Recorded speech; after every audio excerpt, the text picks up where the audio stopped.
자, 이어서 제6회 동형 모의고사 해설 2강이 되겠습니다. 문제 11번입니다. 민간 임대 주택에 관한 특별법상 임대사업자고 주택 임대 관리업자에 관한 설명으로 옳은 것을 모두 골라보거라. 첫째, 기억. 자기관리형 주택 임대 관리업자는 원칙적으로 100세대 이상 관리하는 경우 주택 임대 관리업을 등록을 하여야 한다. 맞죠? 자기관리형은 100세대 이상 100호, 100호 또는 100세대 이상 맞죠? 100호, 100세대 이상. 위탁관리형 얼마입니까? 300호, 300세대 이상이죠. 그러므로 기억은 맞고 맞는 것을 골라봐라 그 뜻이죠. 두 번째, 주택임대관리업자는 반기마다 반기가 끝나는 달에 다음 달 말일까지 자본금, 전문인력, 관리호수 등 대통령령으로 정한 정보를 시장, 군수, 구청에 신고한다. 그럴듯하지만 틀렸죠? 왜 틀렸을까요? 반기가 아니라 분기죠, 분기. 일부러 말 비슷한 걸 넣었어요, 제가. 분기마다 그 분기가 끝나는 달에 다음 달 말일까지 이렇게 합니다. 이렇게. 반기가 아니라 분기입니다. 그래가지고 시장, 군수, 시장은 신고하게 되고 이때 시장, 군수, 구청장은 뒷얘기인데 누구한테 보고 올리죠? 시장, 군수장은 이 정보를 갖다가 신고 받았잖아요. 누구한테 보고할까요? 국토교통부 장관한테. 시도지사가 아니라 국토교통부 장관한테 보고 올리는 겁니다. 니은 일단 틀렸고, 니은 틀렸고. 디귿. 시장, 군수, 구청장은 임대사업자가 거짓으로 그 밖에 부정보를 등록할 때는 등록의 전부 또는 일부를 말소하여야 한다. 맞죠? 말소하여야 한다. 맞고. 그 다음에 리을. 자기관리형 주택임대 관리업 등록하려면 자본금 기준이 1억 5천만 원이죠? 맞죠? 위탁관리형 얼마일까요? 1억 원. 시험 문제 나온 적 있어요? 1억 5천만 원, 1억 원 나온 적 있습니다. 또 나올 수도 있죠? 그리고 또 이제 자기관리형 주택임대 관리업은 보증상품에 가입해야 되죠? 보증상품. 임대를 위해서는 3개월 이상 월 임대료. 임차인을 위해서는 임차인이 곧 전차인이 되는데 걔네들을 위해서는 임대 보증금을 갖다가 보증 가입해야 되는 거죠. 자기관리형은. 그래서 니은이 틀렸다. 그 다음 맞는 것은 기억, 디귿, 리을. 답은 3번이 되겠습니다. 문제는 재미있는 문제고 거의 다 맞기를 바랍니다만은 혹시 반기, 분기 이후 헷갈려가지고 틀릴 수도 있겠는데 어쨌거나 그래서 일부러 또 5번 다 맞는 것도 넣어놨어요. 5번 다 유혹하려고 다 맞는 것도 넣어놨어요. 근데 5번 찍으면 또 있을 수도 있어요. 근데 답은 3번입니다. 기억, 디귿, 리을. 이어서 12번 가겠습니다. 다음 중 공공택 특별법상의 특별선 충당금에 대한 설명으로 틀린 것은 특별선 충당금은 공공택 특별법에서 주관식으로 특별, 수선, 충당금 적는 것이 2, 3년 전에 나온 적이 있습니다. 대기식이 나왔어요. 특별, 수선, 충당 적는 것, 주관식. 틀린 것을 골라보거라. 1번. 임대택의 공동택 사업자는 승가기가 설정된 공동택은 세대수에 관계없이 주요시설을 교체하고 보상하는 데 필요한 특별선 충당을 적립해야 된다. 맞죠? 공공임대에 있어서 거기에 특별선 충당 정택 상품은 승가관계 150세대 그런 거 없어요. 맞습니다. 맞고 1번 맞고 2번 공공택 사업자가 임대 의무에 지난 다음에 공공건설 임대택을 분양전환할 때는 여기서는 양도라 부르지 않고 분양전환이라 불러요. 분양전환할 때는 특별선 충당금을 최초로 공동되는 이때에 넘겨주라. 맞죠? 맞고. 세 번째, 공공택 사업자는 특별선 충당금을 사용하려면 미리 해당 공공택 사업자 주소지를 관할하는 시장 등과 협의해야 된다. 함정 문제. 3번 틀렸습니다. 3번 틀렸습니다. 참 이게 잘못됐다고 그랬죠? 그럼 이 공공택 특별법상 법조문은 어떻게 되어 있냐면은 공공택 사업자는 특별선 충당을 사용하려면 미리 해당 공공택 사업자가 아니라 공공임대택의 주소지를 관할하는 시장 등과 협의하라 이렇게 되어 있습니다. 근데 법적인 논리는 안 맞죠? 그럼에도 불구하고 시험 문제라면 그렇게 대답할 수밖에 없어요. 공공임대택의 주소지라고. 사실상 법정 논리는 공공택 사업자 주소지가 더 법정 논리 맞죠. 근데 공공임대택의 주소지 이렇게 그걸 맞는 걸 해야 됩니다. 그래서 3번 틀렸습니다. 그런데 민간임대는 잘 돼 있어요. 민간임대 어떻게 되냐면 민간 임대택이 있는 것을 관할하는 그랬어요. 그것이 맞죠. 민간 임대택이 있는 것을 관할하는 맞죠. 근데 여기도 공공 임대택이 있는 것을 관할하는 그랬는데 그래야 되는데 공공 임대택의 주소지를 가면 이렇게 했단 말이죠. 소재지라고 해야 되는데 어쨌간에 어쩔 수 없이 요거 맞는 이렇게 해서 주소지로 공공 임대택으로 해야 된다. 법의 인대로 대답하세요 그냥. 그래서 답은 3번 틀렸다. 이건 나중에 개정돼야 될 겁니다 아마. 네 번째, 공공임대 사업자는 특별시험지단금을 사용자부터 1년이 지난 날 속한 달부터 매달 지급한다. 맞죠? 임시 사용 승인은 임사용 승인 날부터 계산하고. 다섯 번째, 위 사의 경우 장기전 세특은 기간이 긴 거죠. 표준 건축비에 얼마를 갖다 유율을 전입한다? 1만 분의 4. 1만 분의 4. 맞습니다. 그리고 짧은 것들은 얼마죠? 1만 분의 얼마죠? 1만 분의 1. 그리고 장기 전세 그 임대 기간은 몇 년 이상이죠? 20년이 됐죠. 20년. 그 시험문제 나온 적 있어요. 20년 나온 적 있습니다. 어쨌든 12번 답은 3번이 되겠습니다. 13번. 건축법령상 건축분쟁 전문위의 조정 및 제정에 관한 설명으로 옳지 않은 것은 건축분쟁 전문위에는 어디다 둘까요? 국토교통부에만 두죠. 국토교통부에만 둡니다. 조정은 서로 타협의 여지가 있는 것이고 제정은 서로 평행선을 달리니까 중간에 판정 내리는 것이 제정입니다. 원래 판정 내리는 것을 법원에서는 재판 그런데 여기는 행정위원회이기 때문에 행정부 소속이니까 재판이라는 걸 못 써요. 함부로 못 쓰고 제정 그러면 제정이라고 부르는 겁니다. 옳지 않은 것은 틀린 것을 물어보고 있습니다. 1번 조정은 3명 위원으로 구성되는 조정위원회하고 제정은 5명의 위원으로 구성되는 제정위원회에서 한다. 맞죠? 조정은 3명, 제정은 5명이다. 왜? 어려우니까 제정이 더 많아요. 제정이 더 하기 어려우니까. 두 번째, 조정위원회와 제정위회의는 구성원 전원 출석으로 열고 구성원 과반 찬성으로 의결한다. 예, 맞습니다. 요거 주의할 것은 구성원 과반 출석이 아니에요. 요거 2번 주의하세요. 구성원 과반 출석이 아닙니다. 요거 주의하시기 바랍니다. 전원 출석입니다. 그래서 일부러 문제 낸 거예요. 전원 출석하고 과반 찬성입니다. 왜냐하면 사람이 조금밖에 안 되잖아요. 3명, 5명이니까 3명, 5명이 과반 출석하면 이상하게 되잖아요. 3명이 과반 출석하면 어떻게 할까요? 2명 출석한단 말이죠. 그러니까 전원 출석하는 거예요. 그 대신 찬성은 과반 찬성이고 과반 출석, 과반 찬성이 아니라 전원 출석, 과반 찬성 주의하시기 바랍니다. 2번 맞는 규정이 맞고. 세 번째, 제정은 문서로 써야 되며 제정 문서에는 일정 사항을 적고 제정위원이 이에 기명란을 해야 된다. 제정은 문서로서 판결문식으로 문서로서 한다는 뜻입니다. 맞고. 그런데 네 번째, 당사자가 제정에 불복하여 소송을 제기했다. 이때 시효중단과 재소기한 산정이 있어 제정 시청을 했다가 재판상 청구로 본다. 자, 요거 좀 설명드릴까요? 얘기했지만은 강의할 때 해드렸지만 설명드린다면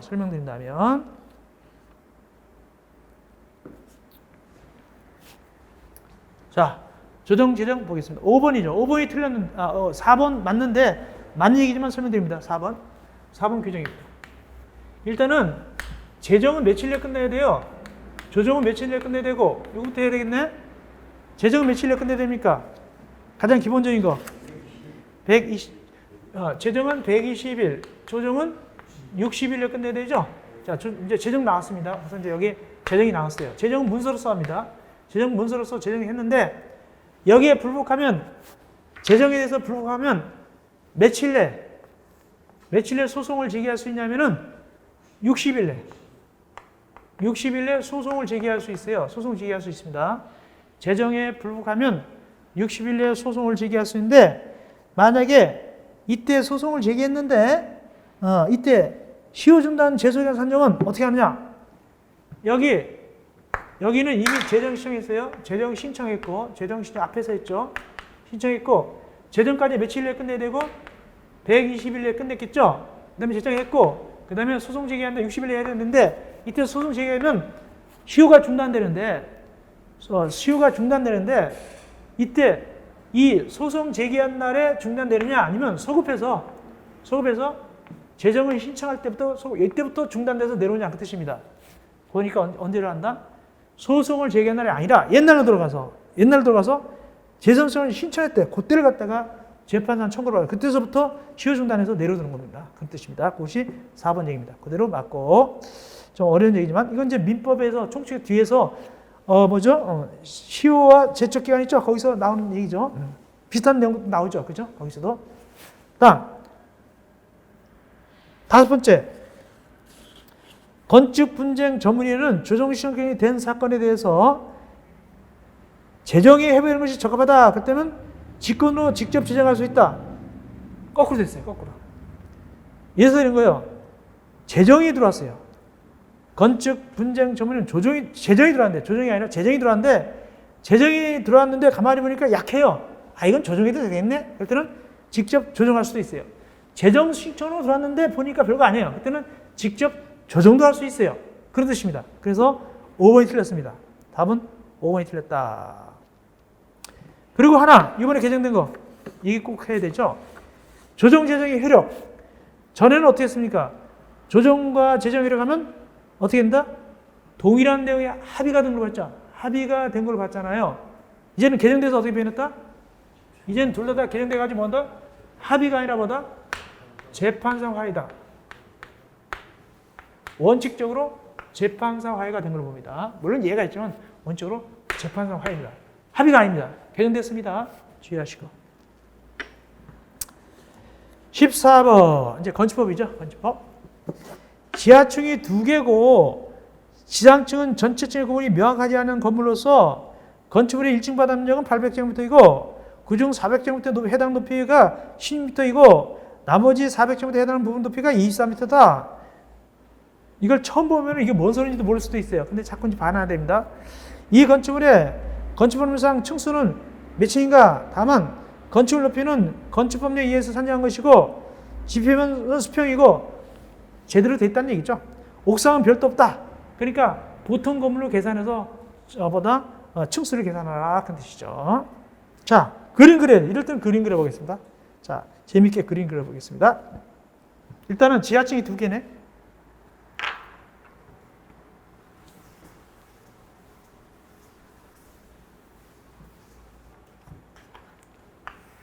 자, 지하층이 2개고, 지하층이 B1, B2 2개가 돼 있고, 그 다음에 지상층 전체 층의 구분이 명하지 않은데, 지상층 층이 몇 층인지 몰라, 이렇게 됐어요. 이렇게 됐다는 얘기입니다. 몇 층인지 모르겠어요. 그런데 1층의 바닥면적은 800이고, 그중 400은 16m고, 400은 24m다. 이렇게 됐네?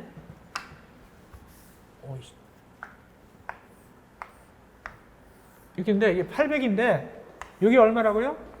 800제곱미터인데 이게 400제곱미터고 여기 400제곱미터인데 하나는 몇 미터고 높이가 하나는 몇 미터고요? 하나는 400제곱미터가 16미터고 나머지 400제곱미터는 24미터다 이렇게 됐죠. 그러니까 요건 16미터고 요건 16미터고 16m, 요건 24m다. 그 뜻이죠. 자, 그 다음에 이제 비원 지하층 2개가 있어요. 이때 몇 층인가 그러죠? 몇 층인가? 건축법상 층수는 몇 층인가? 이거예요. 그림이 이렇게 돼 있어요.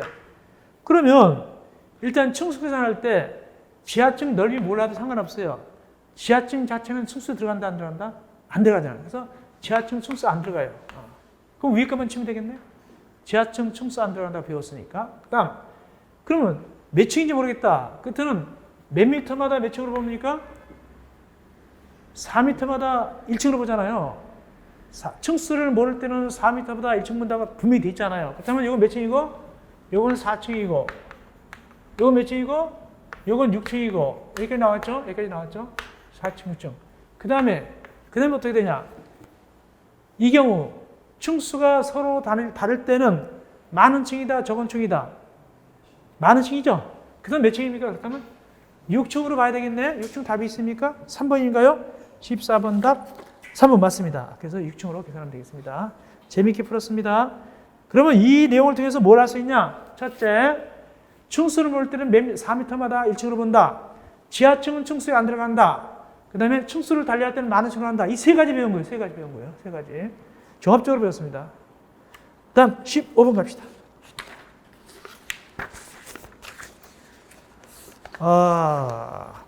건축법률상 건축 신고만으로 건축할 볼 수 있는 경우만 짝지어진 것. 건축 신고만으로도 건축을 받은 것으로 볼 수 있는 경우만 짝지어진 것. 즉 신고 대상이죠. 신고하면 허가받은 걸로 본단 말이죠. 신고하면 허가받은 걸로 본다. 그 뜻입니다. 천천히 보겠습니다. 첫째, 염지학계가 100점부터 이하인 건축물 예스죠? 예, 기업 합격. 염지학계 100점부터 이하입니다. 근데 다단면지학계 할 때는 85점부터 이내하고 증축, 개축, 제출 이렇게 나가는 겁니다. 이건 100점부터 이하 맞습니다. 기억 맞고. 그 다음에 니은 국토법상 도시역 틀렸네. 도시역 틀려버렸네. 도시역 들어가면 됩니까? 안 됩니까? 안 되죠. 무슨 직 들어야 됩니까? 대신 누가 빠졌습니까? 거기? 관리지역? 자연환경부지역? 앞에 무슨 지역이 빠진 거나 그러면? 농림지역을 집어넣어야겠죠. 그렇다면 꼭 억지로 집어넣는다면 농림지역 집어넣어야 되죠. 농림지역이 대신 들어가야 되겠네. 그래서 틀렸습니다. 그리고 200쪽이 되면 이걸 3층이면 할 때 이때 신고 맡기면 안 돼. 지구단위역은 제해야 되죠. 뒷부분은 다 맞아요. 근데 용도지역이 틀렸어요. 도시역은 들어가면 된다, 안 된다? 안 된다. 그 대신 농림지역이 들어가야 되겠네. 니은 틀렸고, 자, 니은 틀렸습니다. 니은은 안 되겠네. 니은 탈락. 니은은 탈락하고, 디귿 봅시다. 연면적이 200제곱미터 이거나 3층 미만인 건축물에 대해서 좀 헷갈리게 해놨죠. 원래 법문은 어떻게 됐습니까? 200제곱미터 미만이고 여기 200제곱미터 이거는 안 돼. 원칙은 200제곱미터 미만이고 3층 미만이어야 돼요. 200제곱미터 미만이고 3층 미만 둘 다 돼야 돼요. 근데 여기 보니까 200제곱미터 이거는 미만이 아니에요. 이건 200제곱미터 이상이 들어가잖아요. 그래서 디귿도 틀린 거예요. 디귿도 틀렸다. 연면적은 200제곱 미만 돼야 돼요. 미만이면서 3층 미만 돼야 돼요. 200제곱미터 이건 아니에요. 200제곱미터는 벌써 미만이 안 들어가요. 더 큰 거잖아요. 디귿은 틀렸습니다. 디귿은 틀렸고. 그래서 디귿도 안 되고. 그럼 니은 디귿 안 되네. 자, 리을. 소규모 건축물로서 건축물 높이를 3m 이하 범위에서 증축한다. 맞죠? 3m 이하 증축 신고 대상. 미음. 나오네. 반지하계 85제곱미터 이내 증축 해측. 다만 3층 이상 건축물의 경우는 증축 해측하는 부분의 반지하계가 연면적 10분의 1 이내의 경우로 한정한다. 맞죠? 맞는 걸로 합니다. 미음 맞고. 자, 이런 경우는 다 신고 대상 되죠. 근데 거기 틀린 것은 니은하고 뭐다? 니은하고 디귿이 되겠습니다. 그렇다면 맞는 것은 기역, 리을, 미음이 되겠네요. 3번이 되겠네요. 3번. 기역, 리을, 미음이 되겠습니다. 자, 이때 신고는 몇 년 내에 착수해야 된다. 이것도 해야 됩니다. 꼭 해야 됩니다. 신고사항은 몇 년 내에 착수해야 된다. 신고사항 몇 년 내에 착수? 1년 내에 착수하는데 연장 몇 년입니까? 연장 1년이 되겠는데 만약에 1년 내에 착수하지 않으면 어떻게 될까요? 1년 내에 착수하지 않으면 취소할 수 있다. 취소하여야 한다. 세 번째, 효력을 상실한다. 뭘까요? 효력을 상실한다. 근데 나머지 허가는 2년, 3년인데 거기서는 취소하여야 한다.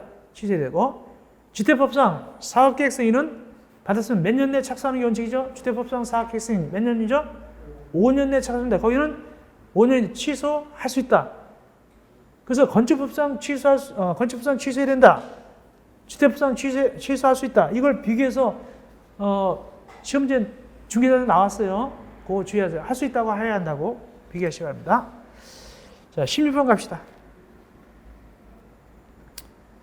건축법상 대지에 적용 등에 출하는 예외가 아닌 것은 적용의 예외가 아닌 거 해야 된단 말이죠. 다만 건축법상 적용제의 규정, 특별건축구역 특례 및 건축을 더 고려해야 한다. 최근에 적용이 자주 나오고 있어요. 중개사 같은 데도 나오고 그렇기 때문에 해놨습니다. 첫째, 적용 면적은 대지가 얼마 이상일 때 적용해야 될까요? 대지 면적이 얼마 이상일 때 적용해야 한다. 시험지에 주관식 나왔잖아요. 그죠? 200. 주관식 나왔으면 한 3, 4년 돼요. 200 나왔어요. 200. 아주 쉬운 문제 나온 거예요. 200. 제곱미터 이상 때. 그런데도 불구하고 이건 예외란 말이죠. 예외에 해당하는 게 아니게 뭐냐? 첫째, 1번. 자연 녹지역에 건축을 지었다. 예외다 아니다. 예외다. 왜? 녹지지역은 다 예외니까. 녹지지역은 예외이기 때문에 자연 녹지역도 예외고 생산 녹지지역 이런 것도 다 예외입니다. 그래서 자연 녹지역 예외입니다. 1번 되고 녹지역이니까. 두 번째, 대지 면적이 3,000제곱미터인 대지에 건축하는 공장이다. 대지 면적 3,000제곱미터 대지 공장. 대지 면적 얼마죠? 공장은 5,000 미만이죠? 5,000 미만인데 3,000이니까 됐어요. 오케이. 3,000제곱미터. 5,000 미만이니까 됐고. 다음, 3번. 연면적계가 2,000제곱미터인 공장이다. 건물 크기는 얼마 미만이죠? 1,500 미만이죠? 1,500 미만인데 2,000이니까 안 되겠네. 이거는 적용해야 되겠네. 커가지고 1,500 미만이 하는 건데 2,000이니까 안 되겠네.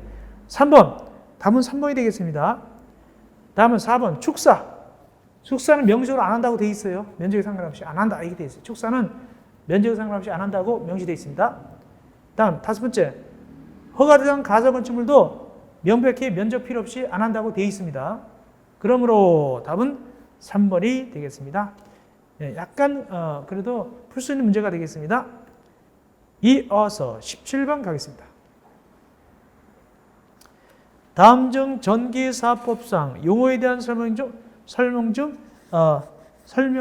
고치면 되겠습니다. 나중에 설명 고쳐 나갈 텐데 인터넷에서는 설명 중 맞지 않는 것은 물어보고 있습니다. 1번 변전소 밖으로부터 요거 외워야 되죠? 전압 얼마?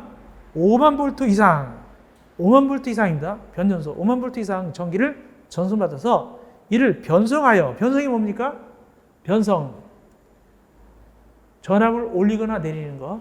전압을 올리거나 내리는 걸 변성이라고 불러요. 변성해서 변전소 밖의 장소로 전송을 목적으로 설치하는 변압기와 그 밖의 전기설비 전체를 말한다. 예. 그래서 1번은 그대로 맞습니다. 특별히 5만 볼트 기억하세요. 전압 5만 볼트 변전소. 두 번째, 전기 신사업이란 중요하죠. 새로 생겼죠. 전기 장차 충사업하고 소규모 전력 충기 사업을 말한다. 이 두 가지가 전기 신사업이고 요놈들은 이 사업을 시작하려면 허가 받아요, 인가 받아요, 등록해요, 신고해요. 이 사업하려면 전기 신사업은 보통 다른 사업은 허가 받죠. 요것만 등록합니다. 요놈은 등록하는데 누구한테 등록할까요? 허가권자한테 등록할까요? 산업통상자무장한테만 등록할까요? 그거 확실히 하세요. 산자범, 산업통상자무장한테만 등록하는 거예요. 그런데 일반 전기사업은 허가권자한테 허가 맞죠? 일반 전기사업은 허가권자 허가 받고 이건 산업통상자무장한테 등록하는데 일반 전기사업은 허가권자 허가 받는데 그때 허가권자는 누구냐? 산업통상자무장관 또는 시도의사가 되겠습니다. 허가권자가. 그리고 이 전기장차 충전사업은 나오네. 밑에 3번입니다. 전기 판매 사업이라는 것은 전기 사용자에게 전기를 공급함을 주된 목적으로 하는 사업을 말하며 전기 장차 충전 사업은 제외한다. 자, 이 전기 판매 사업에 전기 장차 충전 사업에 들어갈까 뺄까 그런 뜻입니다. 들어갈까요? 빠질까요? 빠집니다. 그러니까 전기 신사업은 전기신사업 따로 이름을 붙인 거예요. 따로 뺐어요. 그래서 제외합니다. 맞습니다. 전기 판매 사업에는 전기 장차 춘사업이 들어가지 않습니다. 그대로 알아놓으세요. 네 번째, 자가용 전기사업이라는 것은 전기 사업용 전기사업 및 일반용 전기사업을 포함하는 전기사업을 말한다. 이거 옛날에 시험에 나온 적이 있어요. 이게 틀렸습니다.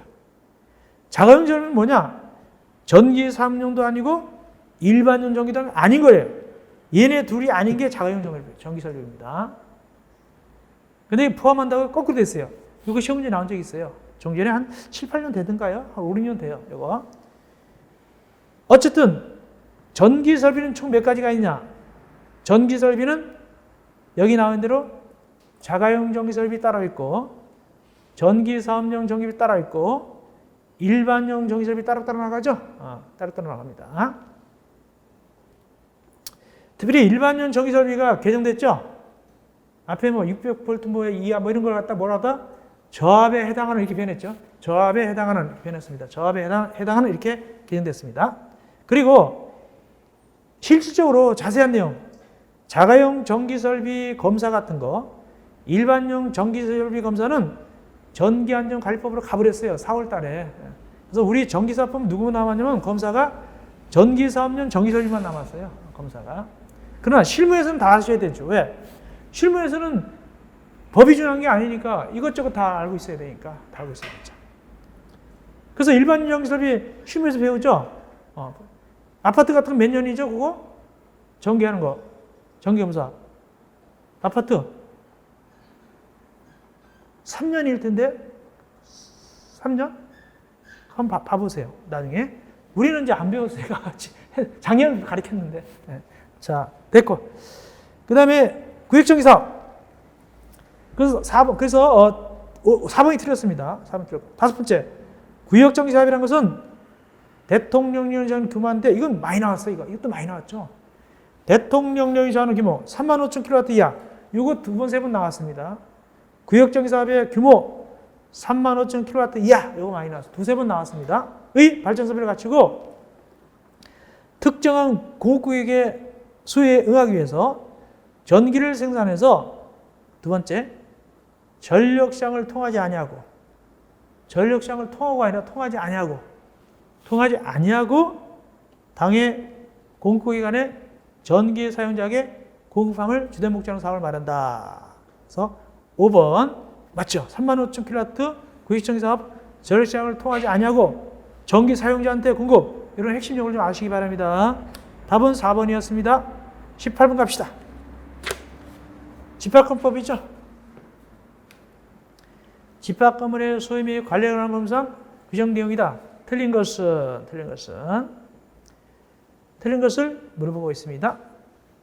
1번 공용 부분의 보존에 의한 사항은 통상 집회 계로서 결정하지 않고 각 공유자가 할 수 있다. 맞죠? 우리가 민법에 있어서 공유에 있어서도 각 공유자가 보존회의 각자 할 수 있잖아요. 여기도 마찬가지입니다. 각자 할 수 있지. 굳이 회의를 열 필요가 없어요. 그러므로 1번 맞다. 각 공유자. 이거 시험문제 나온 적 있어요? 보존회의 각 공유자. 이거 시험문제 나온 적 있습니다. 이 법에서. 두 번째. 노후 억제 또는 기능 향상 등을 위하여 것으로 구분 소유권 및 대상권의 범위나 내용의 변동을 일으키는 공용 부분의 변경에 관한 사항은 관리단 집회에서 구분 소유자의 5분 이상 및 의결권의 5분 이상 계류에서 결정한다. 이런 문제는 지문은 거의 없었어요. 새로 생겼으니까. 작년까지 없었습니다. 올해 내가 처음 집어넣었습니다. 2번은 맞는데 배경설명 들어갑니다. 2번 맞는데 배경설명 들어갑니다. 2번의 근거는 뭐냐면 2번의 바닥은 공유 부분 변경입니다. 2번의 바닥은 공유 부분 변경인데 공유 부분 변경이 작년까지만 해도 얼마였냐면 4분의 3이었어요. 공유 부분 변경 4분의 3이 개정되기를 이제 뭐로 변했다? 공유 부분의 변경 3분의 1로 변했어요. 3분의 2가 더 잘 나올 수 있어요. 3분의 2 이거 3분의 2로 변했습니다. 공유 부분의 변경 4분의 3이 아니라 3분의 2. 예를 들어서 거기 구분 소유자의 3분의 2 이상 및 의결권의 3분의 2 이렇게 결의해서 결정합니다. 3분의 2 꼭 알아놓고 시험지 잘 나오니까. 옛날에 4분의 3 때 많이 나왔어요. 이제는 3분의 2가 나올 거 아닙니까? 많이 나왔으니까 3분의 2 아시고. 그런데 이게 원칙적인 공유 변경인데 요거는 뭐냐? 더 중대한 공유 변경. 중대한 공유 변경. 즉 내용의 변경을 일으킨다. 구분소유권, 대지상권 범위의 내용의 변동을 일으키는 아주 중요한 공유분의 변경은 일반 공유분 변경이 아니라 중요한 것은 3분의 2 갖고는 안 된다. 얼마냐? 5분의 4다. 그런 뜻입니다. 근데 시험지에 나올 확률은 3분의 2가 더 높아요. 3분의 2가 더 높습니다. 3분의 2가. 아주 어렵게 나오면 5분의 4가 나오겠지만. 어쨌든 2분 맞아요. 2분 맞고, 세 번째, 대지 사용권을 갖다가 가지지 아니하는 구분소유가 있을 때는 그 전유분을 철거할 권리를 가진 자는 그 구분소유에 대해서 시가로 매도할 것을 청구할 수 있다. 이건 뭐 쉽게 얘기하면 남의 땅에다 건물 지었단 말이죠. 남의 땅에다가 집합 건물 지었단 말이죠. 이때 땅 주인이 철거할 권리를 가졌어요. 당연히 하죠. 남의 땅에 지어서 철거해 라고 할 수 있지만 그러지 말고 나한테 팔아 할 수 있다. 어떻게? 시가로. 내가 너한테 철거하라고 할 수도 있겠지만은 나한테 팔아 그냥. 어떻게? 시가로 팔으라고 청구할 수 있어요. 그 얘기입니다. 이거 시험지 많이 나왔어요. 3번도 많이 나왔습니다. 많이 나왔으니까 넣어놨죠. 마지막으로. 3번도 많이 나온 지문입니다. 다음 네 번째. 이것도 많이 나왔습니다. 이것도 되게 많이 나왔습니다. 마지막에 이거 많이 나오는 거예요. 전유분이 속한 일동의 건물에 설치 또는 보존 후문에 의해서 다른 자에게 손을 입혔다. 그 흠은 전유 부분에 존재하는 걸 추정한다가 아니라 공용 부분에 존재하는 걸 추정합니다. 이것도 많이 나왔습니다. 꼭 알아보세요. 전유 부분에 존재하는 걸 추정하는 것이 아니라 공용 부분에 존재하는 걸로 추정합니다. 혹시 어렵게 나오면 공용 부분에 존재하는 걸 본다. 본다도 틀려요. 본다도. 추정한대요. 본다도 틀려요. 맨 끝에 본다도 아니에요. 간주한다도 아니에요. 추정한대요. 그리고 앞에는 공용 부분이고 그거 알아놓으세요. 많이 나왔습니다. 답은 4번. 왜? 전유 부분이 아니라 공용 부분이니까. 다섯 번째, 구조상 구분소유자 전원 또는 일부 공용에 제공되는 건물 부분은 구분소유권의 목적으로 할 수 없다. 구조상 구분소유자 전원 또는 일부 공용에 제공되는 건물 부분, 구조상 구분소유자 전원 또는 일부의 공용에 제공되는 건물 부분은 구분소유권 목적으로 할 수 없다. 그렇죠. 구조적으로 복도, 계단, 현관 이런 거는 공유 부분이죠. 이거는 전유 부분이 아니잖아요. 목적으로 할 수 없는 거예요. 이건 개인 게 아니에요. 맞습니다. 그것도 아시면 되고. 이어서 19번 가겠습니다. 다음은 도시 재정비 촉진에 대한 특별법상 용어에 대한 설명이다. 가장 거리가 먼 것은 되겠습니다.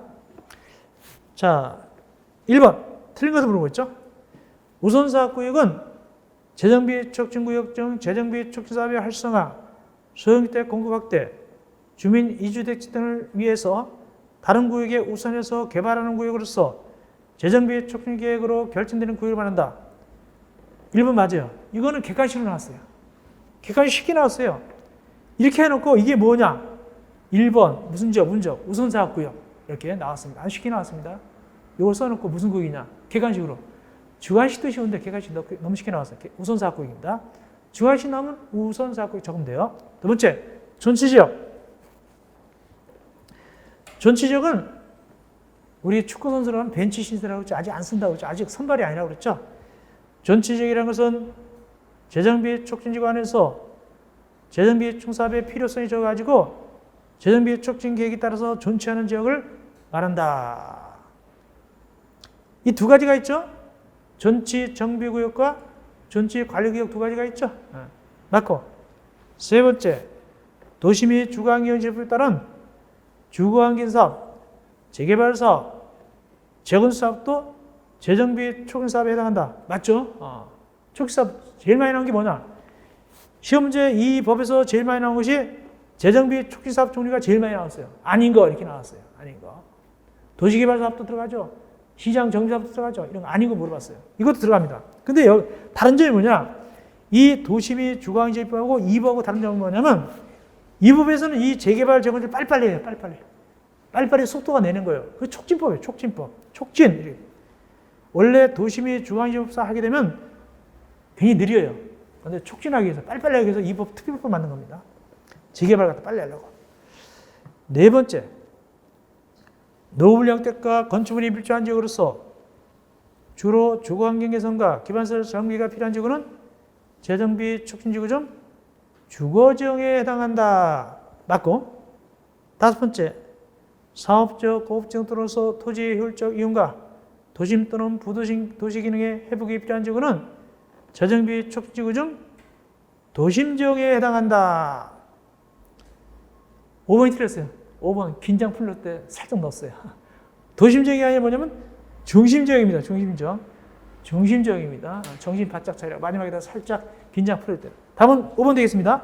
중심지역인데, 예, 20번 하고 쉬겠습니다. 20번.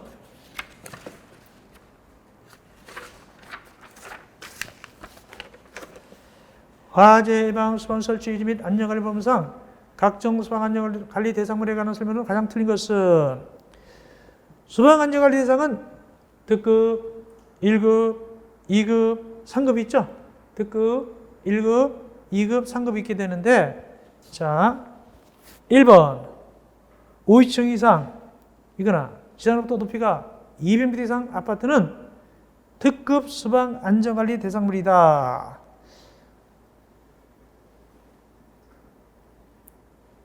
맞습니다. 주의할 것은 아파트는 언제나 뭐가 빠진다?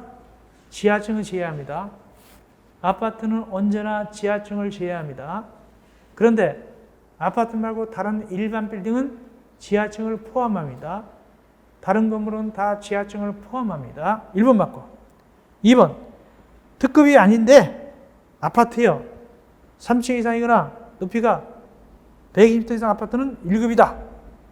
여기도 혹시 지하층 빠지죠? 아파트니까? 맞습니다. 2번도 맞고.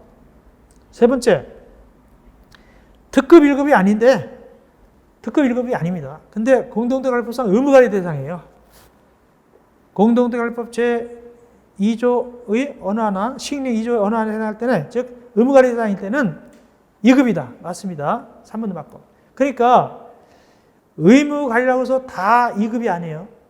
의무관리라고 해서 공동택 다 2급이 아니라 의무관리면서 특급이면 특급가요. 특급으로 가버리고 1급은 1급 가버려요. 나머지가 2급입니다. 의무관리 중에서 특급 빼고 1급 빼고 나머지가 2급이다. 맞습니다. 네 번째, 3층 이상이고 지상으로부터 높이가 120m 이상인 특정 수방 대상물은 특급 수방 안전관리 대상물에 해당한다. 아파트가 아니죠. 아파트 제외한다. 맞는 것 같은데 틀린다. 왜? 여기는 아파트가 아닌 것은 괄호 지하층을 포함합니다. 지하층을 제외하는 것이 아니라 지하층을 포함합니다. 나머지 숫자는 다 맞습니다. 나머지 숫자는 맞습니다. 그러므로 4번이 틀렸습니다. 아파트는 좀 높아요. 아파트가 아닌 건 낮아도 특급이에요. 낮아도 특급입니다. 그래서 4번 틀렸다. 포함합니다. 다섯 번째, 특급 수방 안전관리 대상을 제외한 연면적이 1만 5천 제곱미터 이상인 특정 수방 대상을 아파트는 빼놓고 1급이다. 그대로 맞습니다. 여기까지 해서 우리가 제2강을 끝내고 쉬었다가 제3강은 21번부터 살펴드리겠습니다. 고생하셨습니다.